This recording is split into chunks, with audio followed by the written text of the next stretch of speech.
starting at number 10. Rio Tinto is the one. The company's CEO says international mining giant has, quote, enormous potential as the U.S. and Germany move towards more efficient cars, boosting the demand for lightweight metals. Dom? Yeah, number 9, Betty, is Nike. The sports equipment and apparel maker is trading lower in the pre-market after being downgraded by Citigroup, which predicted a potential slowing in future orders. Shares of Nike are about, up 4% so far year to date. Josh.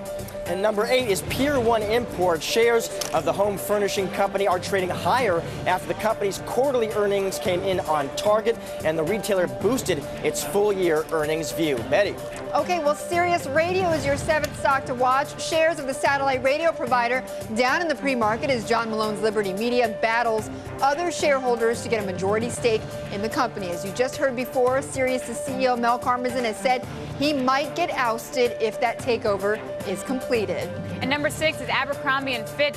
Activist investor Ralph Whitworth has pressed the retailer to cut back store openings overseas and spending. That's according to a person with knowledge of the matter, saying that if the company came in line with competitors, shares could be worth $50 each. Josh.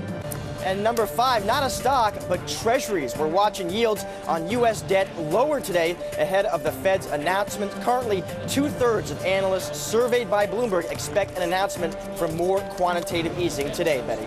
Well, from that, we head to technology. Number 4, Advanced Micro Designs. Shares of the semiconductor producer taking a hit in the pre-market, as you can see, after being cut to neutral versus buy at Citigroup, which says that intermediate prospects for PCs do not look optimistic.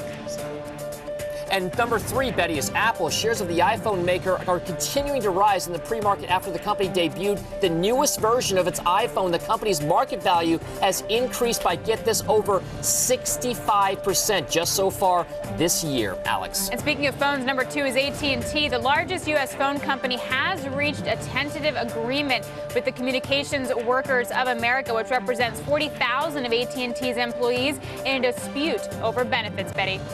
And the Facebook makes it yet again to our number 1 stock. We are watching shares of the social networking company as its new advertising strategy has been called more effective than Google's, according to partners whose companies are using it. Basically, Facebook Exchange is considered or has been giving some good return to the major advertisers. The question is whether or not others will join on its platform.